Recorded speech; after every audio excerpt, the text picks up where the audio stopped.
या फिर बच्चों के साथ में अगर आपने ज़्यादा उनको फ्रीडम दे रखी है तो भी वो गलत है। लेकिन जब तक आपका सेशन चल रहा है आपको मिड सेशन में कभी नहीं छोड़ना चाहिए। तो आप अपना पर्सनल लाइफ धीरे धीरे आप कटने लग जाते हो, क्योंकि आप उसी चीज़ के बारे में या तो किसी काम की वजह से आप पूरे दिन उस चीज़ में फंस जाते हो, उसी के बारे में जी, सोचते पूरे रहते टाइम आपका उसी तरह चलता है कि अब मुझे क्या करना है, आगे मुझे कैसे करना है, क्या करना है। खुद की बात करूँ तो मेरे पापा मेरे को जानबूझ के आगे से फ़ोन नहीं करते। एज ए टीचर ये क्या गलती कर रहा हूँ, क्योंकि वो एक स्टूडेंट के नहीं, उनके साथ अलग अलग स्टूडेंट्स के साथ भी रिलेशंस होते हैं।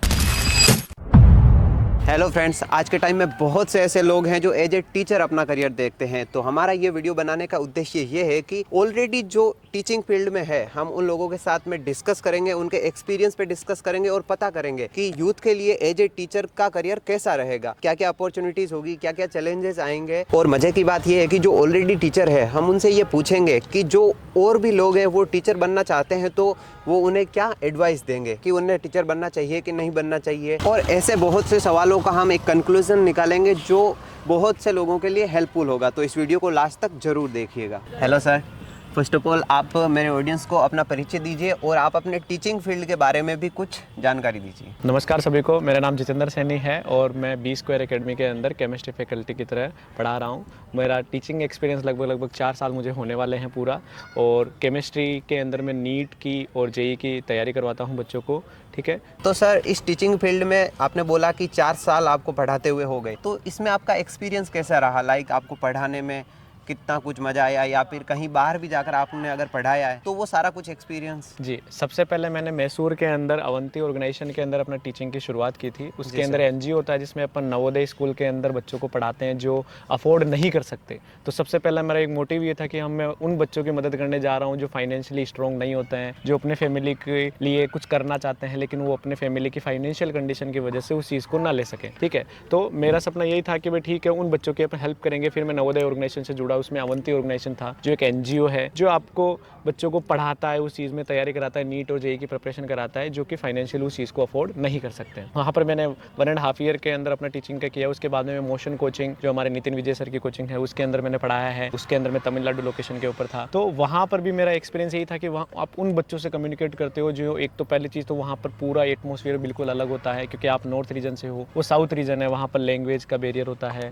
दूसरी चीज़ वहाँ पर कम्युनिकेशन, आप कैसे वहाँ पर सर्वाइव करते हो क्योंकि आपका फूड एनवायरनमेंट, आपका पढ़ाने का तरीका बिल्कुल टोटली डिफरेंट होता है, लैंग्वेज बिल्कुल अलग होती है, उन लोगों को कनेक्ट कर पाना बहुत डिफिकल्ट होता है। फिर वहाँ पर भी आपके सारी अपॉर्चुनिटी, आप वहाँ पे सीख सकते हो, नई नई चीज़ें, पढ़ाने के तरीके सीख सकते हो, कैसे लोगों से कम्युनिकेट करते हैं अपन, कैसे लोगों से बात करते हैं, कैसे बच्चों को अपनी तरफ जोड़ते हैं, कैसे उन्हें समझाया जाता है, ये चीज़ें की। और पिछले 1.5 साल से आसपास से यहाँ बी स्क्वायर एकेडमी में पढ़ा रहा हूँ। यहाँ पर बिल्कुल लोकल एरिया है, आराम से अच्छी जगह है। तो अभी आपका ये लोकल एरिया है, तो जब आप यहाँ से छोड़ के, आपने बोला कि मैं वहाँ पे मसूरी वगैरह कहाँ पे पढ़ाने गए थे? हाँ, मैसूर में।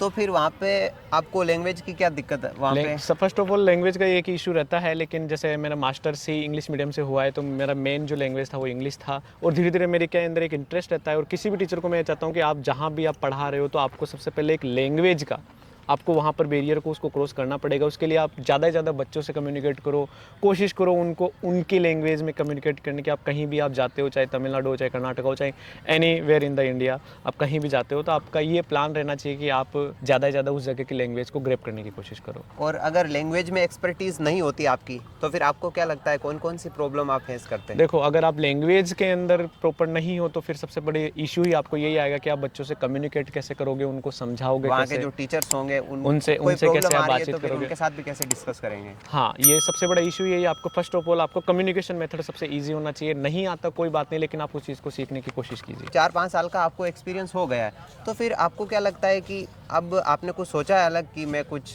कोचिंग वगैरह खोलूँ या अलग से मेरी पर्सनल? जी, मेरा 4-5 साल का एक्सपीरियंस तो काफ़ी होता है। मेन मोटो यही है कि भाई आने वाले 4-5 साल के अंदर पहले इस सारी जितनी भी ये इंडस्ट्री है जिससे मैं बच्चों को अलग अलग तरीके से कैसे हेल्प कर सकूं, कैसे उनके लिए नई नई चीज़ें सोच सकूं, चाहे वो टेक्नोलॉजी से रिलेटेड हो, चाहे वो कंटेंट से रिलेटेड हो, चाहे उनको समझाने के तरीके या कैसे ये सिस्टम काम करता है, उसके लिए मैं अपनी पूरी कोशिश कर रहा हूँ। और उसके अलावा भाई फाइनली मेरा गोल है कि मेरे को अपना खुद का एक कोचिंग सेंटर या इंस्टीट्यूट अपना ओपन करना है, जिससे मैं उन बच्चों को हेल्प कर सकूँ जो सच में उसके लिए नीड रखते हैं। ये आइडिया स्टार्टिंग से थोड़ी था? ये मेरा शुरू से ही मेरा मोटो है कि मेरे को टीचिंग ही बनना है। कुछ लोगों को होता है कि वो बाई चॉइस बनते हैं, कुछ बनते हैं कि भाई पैसों की वजह से ऐसा सोच के बनते हैं कि भाई मैं टीचिंग करूँगा तो मेरा फाइनेंशियली मेरे हेल्प होगा। मेरे में दोनों ही चीज़ें हैं कि मुझे मेरा पैशन भी वही है, मेरा प्रोफेशन भी वही है। तो मुझे इंटरेस्ट है, मुझे टीचिंग में एक टीचर ही अपना करियर देखता हूँ। तो आपका इंटरेस्ट टीचिंग में, इसका मतलब जो भी आपको अभी सैलरी मिल रही है, सैलरी पैकेज मिल रहा है, तो उसमें आप सेटिस्फाई भी हैं? अगर आप इनिशियल पीरियड में हो और अगर आपको जितना भी देखते हो उसके हिसाब से बहुत अच्छा है, और लेकिन आपको खुद को वो चीज़ प्रूव करती रहनी पड़ती है टाइम टू टाइम। जितना ज़्यादा आप प्रूव करोगे उतना ही ज़्यादा आप खुद को ग्रो कर सकते हो। तो ठीक है, मेरे लिए अभी के लिए आप अच्छा है। सेटिस्फाई हैं? जी सर। तो सर, इस फील्ड में काम करते हुए आपको कभी लगा कि कोई और ऐसा फील्ड है जिसके अंदर आप और बढ़िया कर सकते हैं, इससे भी स्टडी से हट के कुछ आपने सोचा? देखो, मेन तो मेरा इंटरेस्ट ही टीचिंग में है, इसीलिए तो मैं फर्स्ट ऑफ ऑल मेरा प्रायोरिटी टीचिंग ही रहा है शुरू से ही। लेकिन मेरा मल्टीपल ऐसे नहीं है कि आपने कोई अर्निंग किया है आप उस पैसे को सिर्फ अकाउंट के अंदर सेव रखो। मैं यही चाहता हूँ कि भाई आप पैसे से पैसा कमाना है हमें, तो हमें उस चीज़ के लिए अलग अलग अपॉर्चुनिटी, चाहे वो कोई भी ऑर्गेनाइजेशन हो या कोई भी आप चीज़ में ओपन कर सको या कहीं भी आप इन्वेस्ट कर सको उस चीज़ को ज़्यादा से ज़्यादा, ताकि वो ग्रो करे।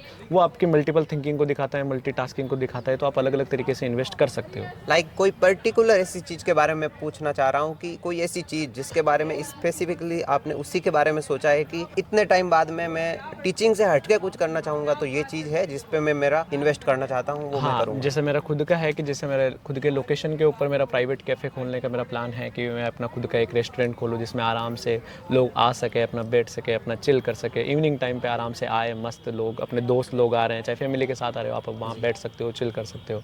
ऐसा भी मेरा एक प्लान है। तो सर, टीचिंग फील्ड में बहुत सारे टीचरों के लिए एक कोई ना कोई कॉमन और बड़ा चैलेंज तो होता ही है। आपने ऐसा कौन सा चैलेंज है जो फेस किया है कि ये मेरे लिए एक बहुत बड़ी चुनौती थी? शुरू से लेकर अभी तक अगर मैं बात करूं तो जैसे सब्जेक्ट तो आपको हमेशा कुछ ना कुछ नया सिखाता रहता है।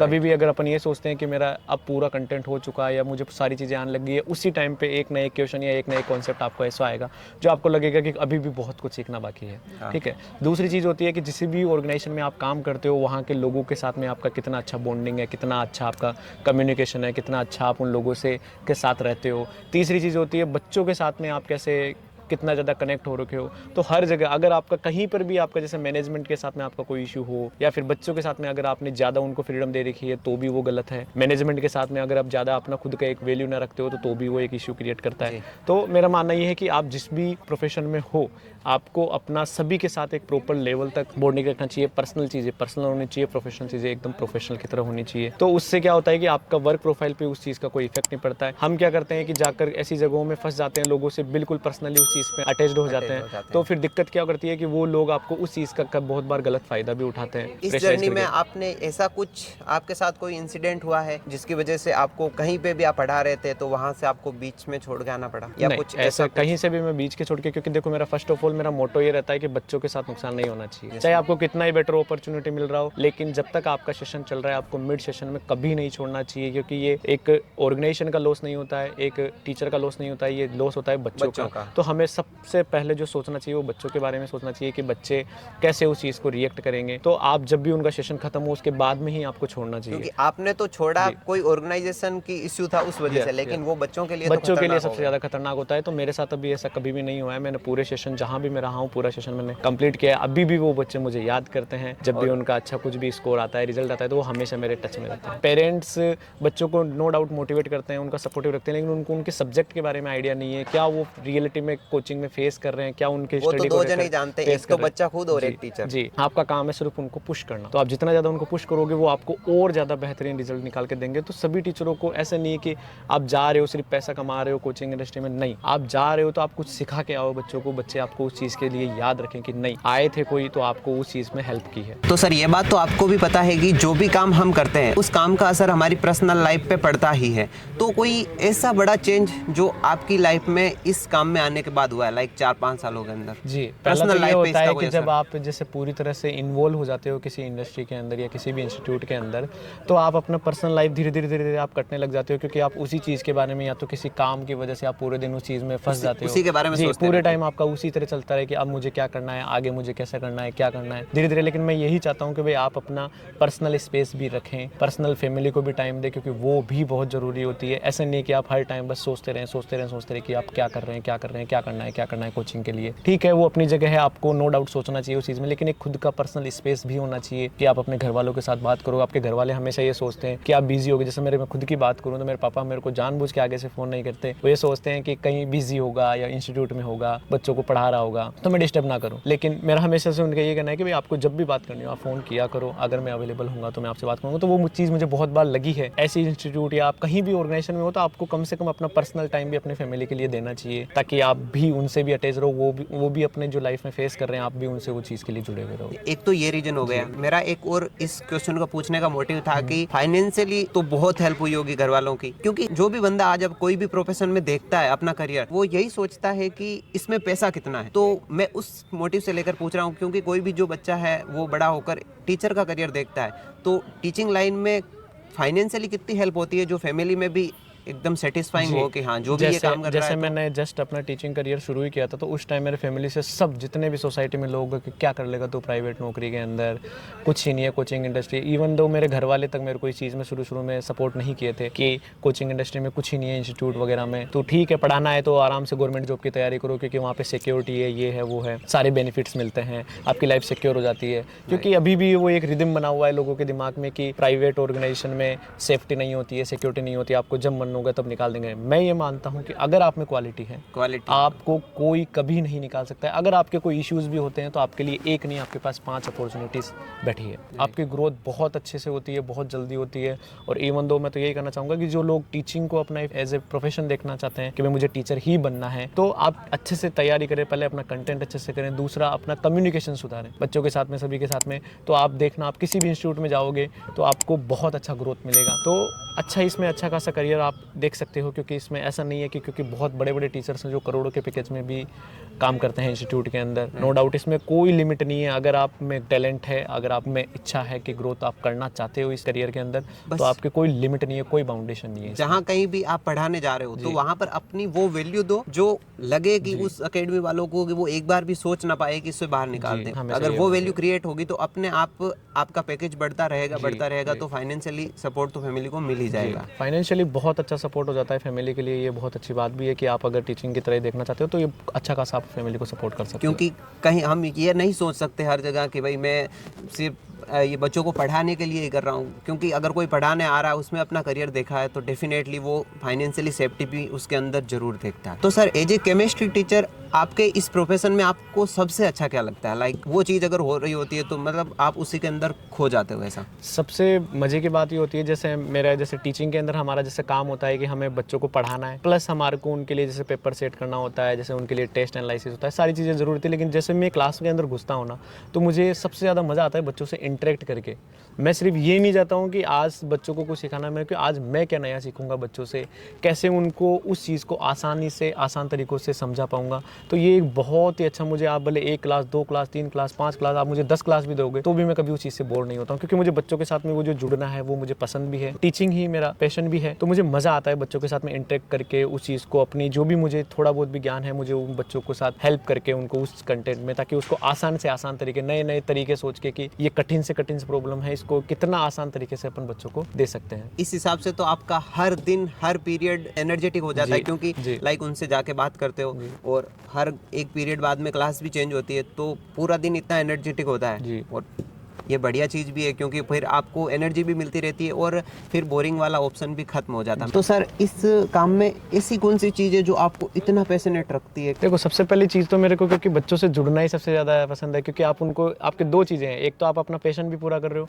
दूसरी चीज़ आप उनकी हेल्प कर रहे हो। अगर उनका करियर बन गया, सोचो उनकी एक पीढ़ी नहीं है, जैसे मैं नीट की तैयारी कराता हूँ बच्चों को, तो अगर वो बच्चा अपना डॉक्टर बन गया तो उसकी 7 पीढ़ियाँ सुधर जाएगी। वो जिस भी फैमिली बैकग्राउंड से हो, बहुत सारे ऐसे बच्चे हैं जो बिल्कुल लो फैमिली से आते हैं, ठीक है, उनको कोई आइडिया नहीं है कि कैसे क्या होगा, उनके पेरेंट्स बिल्कुल लो फैमिली से, जैसे अभी जस्ट लास्ट ईयर में एक बच्चे के पेरेंट्स, उसके पेरेंट्स बिल्कुल पढ़े लिखे नहीं है, फिर भी उन्होंने अपने बच्चे को पूरी अपनी अर्निंग करके, वो बिल्कुल दिहाड़ी करते हैं, लेकिन फिर भी उस बच्चे को पढ़ाया और वो अभी डॉक्टर बनी है। तो उनके लिए जो प्राउड मोमेंट होता है, वो जो आपको थैंक करते हैं, वो एक तरह से आपके लिए पॉजिटिविटी क्रिएट करती है कि पूरे साल में मुझे और करना है, मुझे बच्चों की और हेल्प करनी है। सबसे बड़ी चीज़ ये है। बहुत से लोग ऐसे होते हैं जो खुद का करियर देखते हैं कि मैं इतना बढ़िया कर दूं, लेकिन आप तो खुद के साथ अपने स्टूडेंट्स का भी सोच रहे हैं कि हाँ वो कुछ बढ़िया करेंगे तो डेफिनेटली मेरा तो अच्छा हो ही जी रहा जी, है। अपना खुद का तो अच्छा होगा ही, क्योंकि जितनी ज़्यादा आपको विशेष मिलेगी कहीं ना कहीं वो विशेष काम आती है काम आपके, आती है। आपको लाइफ में ग्रो करती ही करती है। तो आप ज़्यादा से ज़्यादा खुद के बारे में ना सोच के अपने काम के बारे में सोचो, उसको उतना पैशनेट होके, जैसे कि नहीं ये मेरा खुद का ऑर्गेनाइजेशन है,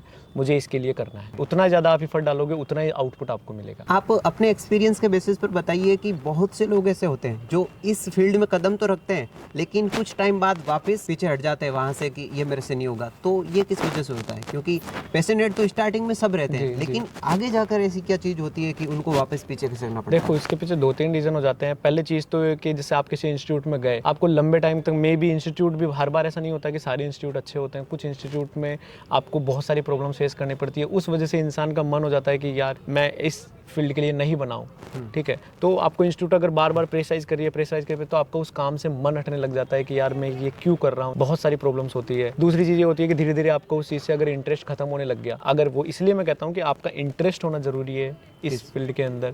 अगर आप टीचर के तरह देखते हो तो आपका इंटरेस्ट होना जरूरी है, कि ऐसा नहीं है कि आप अर्निंग के लिए ये देख रहे हो, क्योंकि आप लंबे टाइम तक सर्वाइव नहीं कर पाओगे। सिर्फ आप अगर आप ये सोचते हो कि मुझे पैसा कमाना है इसलिए मैं टीचर बन जाता हूँ, तो नो डाउट आपके शुरू के इनिशियल टाइम में आप उस चीज़ को ग्रो भी कर लोगे, आप अर्निंग भी अच्छा खासा कर लोगे, लेकिन वो एक लंबे टाइम तक आपको उस चीज़ में सर्वाइव नहीं कर हर पाएगी। प्रोफेशन में अप्लाई करके हम देख सकते जी हैं। जी, ये सारी जगह यही चीज़ वैलिड होती है।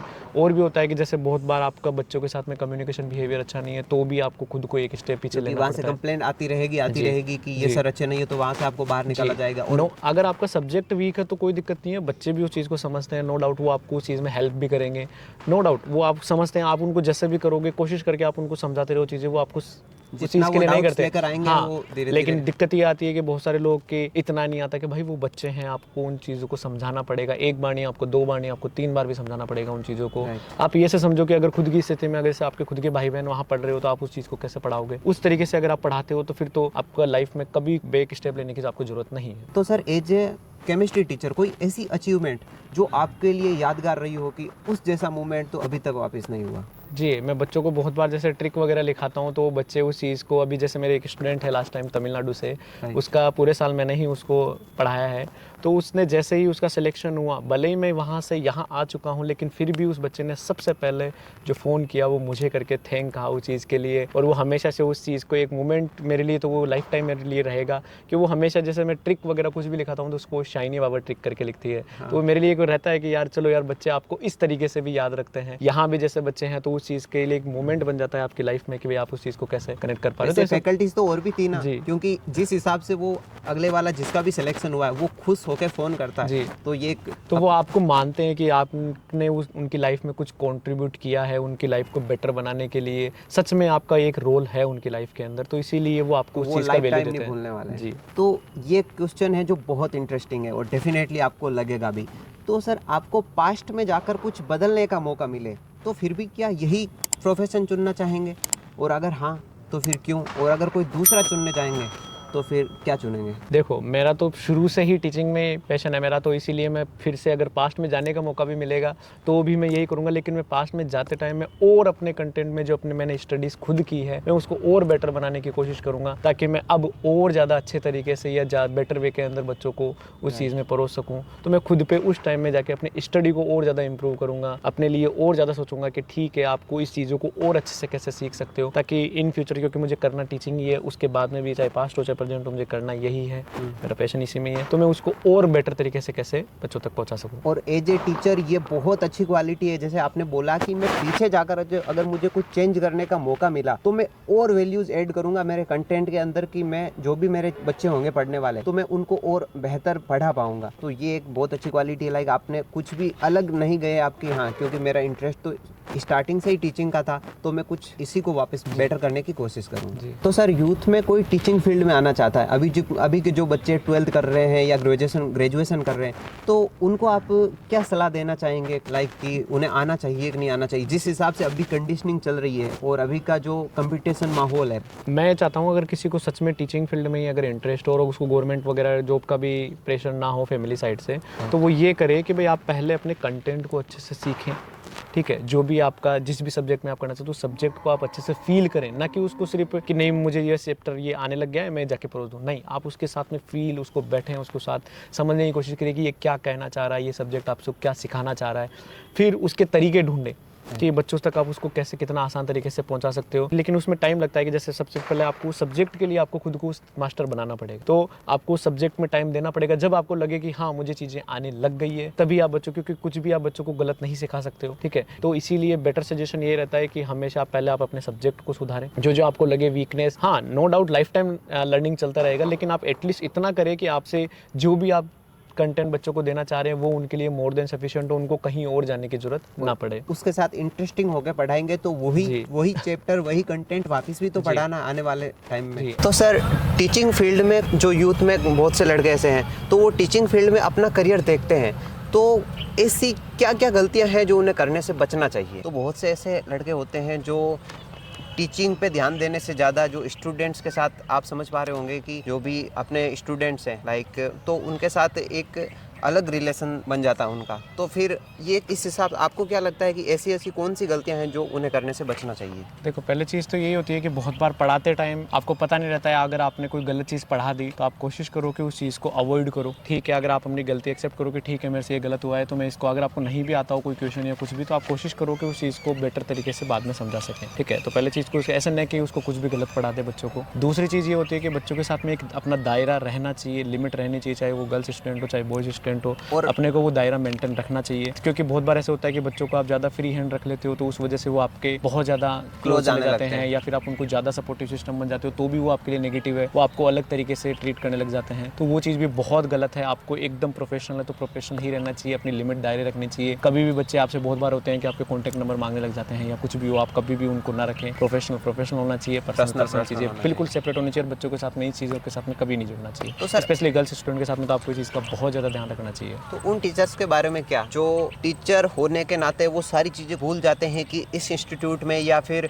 इस ऑर्गेनाइजेशन में मैं एज ए टीचर ये क्या गलती कर रहा हूँ, क्योंकि वो एक स्टूडेंट के नहीं, उनके साथ अलग अलग स्टूडेंट्स के साथ भी रिलेशंस होते हैं, जो आई थिंक उसके बारे में आप क्या कहना चाहेंगे? मैं यही कहना चाहूँगा कि उनका इस फील्ड के अंदर फिर वो लंबे टाइम तक सर्वाइव नहीं कर पाएंगे। ये सबसे बड़ा जुर्म ही मान सकते हो, एक अपराध है, क्योंकि आप खुद का भविष्य तो खराब कर रहे हो, उल्टा बच्चों का भविष्य और ज़्यादा खराब कर रहे हो।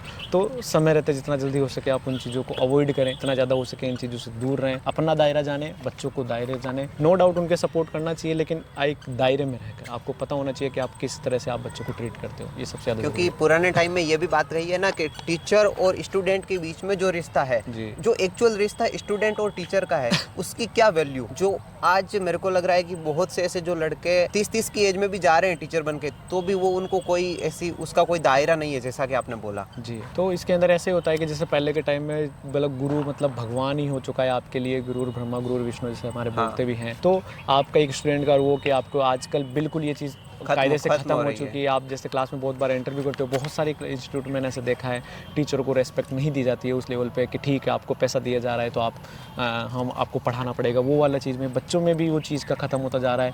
एज ए टीचर भी जाता है कि मुझे जाके बस क्लास ख़त्म करके आना है, अपना पैसा आ रहा है टाइम टू टाइम अकाउंट में, तो इस चीज़ से इशू नहीं है। लेकिन ये चीज़ बिल्कुल गलत है। आपको एक दायरा, एक तरीका आपको शुरू से ही, इसीलिए कहते हैं कि आप शुरू से ही वो दायरा बना के रखें बच्चों के साथ में। नो डाउट आपको जुड़ना चाहिए, आप उनको उनके क्या वो इश्यूज़ फेस करें वो करना चाहिए, लेकिन एक दायरे में रहें, ना कि उनको आप एक लिमिट से ज़्यादा आप उनसे अटैच हो जाओ, एक लिमिट से ज़्यादा उनके साथ इन्वॉल्व होने लग जाओ, हर एक एक्टिविटी में आप उनके साथ रहो। ये चीज़ बिल्कुल गलत है। और ये गलतियां करेंगे तो डेफिनेटली लॉन्ग टर्म में वो टीचर बने रहने का कर ही नहीं सकते, और ये एक अपराध ही है जो आप करोगे। तो जितेंद्र सर, ये मेरा लास्ट क्वेश्चन है कि अगर आपको कंपटीशन एग्जाम फाइट करके गवर्नमेंट टीचर बनने का मौका मिले, तो फिर जिस हिसाब से आपने पहले बताया, तो इसमें क्या फिर ट्राई नहीं करेंगे? देखो, मेरे को अगर मौका भी मिलेगा तो भी मुझे गवर्नमेंट में कोई इंटरेस्ट नहीं है, क्योंकि वहाँ पर आप बाउंड हो जाते हो, आप खुद की लिमिट को पुश नहीं कर सकते हो। एक लिमिट होता है कि वहाँ पर आपको जाना है, बच्चों को पढ़ाना है। नो डाउट बच्चों को हेल्प कर सकते हो, क्योंकि जो सरकारी स्कूल के अंदर या गवर्नमेंट स्कूल में जो भी बच्चे आते हैं जो अफोर्ड नहीं कर सकते, नो डाउट आप उनकी हेल्प करते हो, लेकिन उनके हेल्प करने के तरीके अलग भी हो सकते हैं। आप अपना खुद का इंस्टीट्यूट के अंदर भी उन बच्चों के लिए अलग से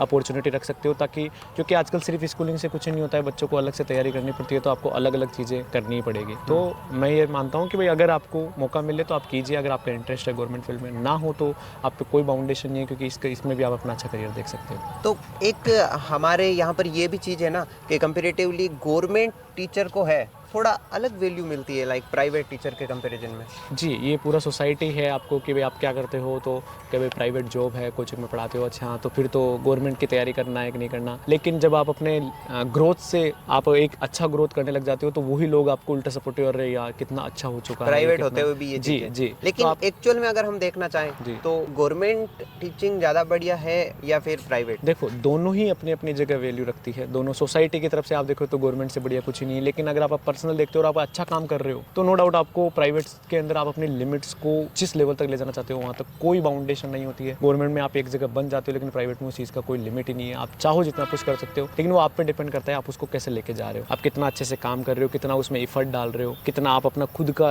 क्रिएटिविटी उस चीज़ में दिखाते हो, कितना इंटरेस्ट दिखाते हो। और इसलिए सेटिस्फेक्शन के बेस पे देखें तो गवर्नमेंट टीचिंग ज़्यादा बढ़िया रहेगी या प्राइवेट? देखो वो कह रहा हूँ ना, वो अपने पर्सनल इंटरेस्ट पे डिपेंड करता है कि जैसे सोसाइटी तो हमेशा ही आप भले कितना ही कुछ भी कर लो तो भी वो तो गवर्नमेंट कहीं ना कहीं कोई ना कोई जी, चीज़ तो जी, जी, आप- गवर्नमेंट में बढ़िया बताई देंगे कि भाई ये जी, तो बढ़िया कर बढ़िया रहा है। होती है। और बाकी प्राइवेट में आप हर एक चीज़ अगर आपको अच्छा खासा मिल रहा है तो आप हर चीज़ वो ओन कर सकते हो, तो आपको क्या ज़रूरत है, मैं ये मानता हूँ।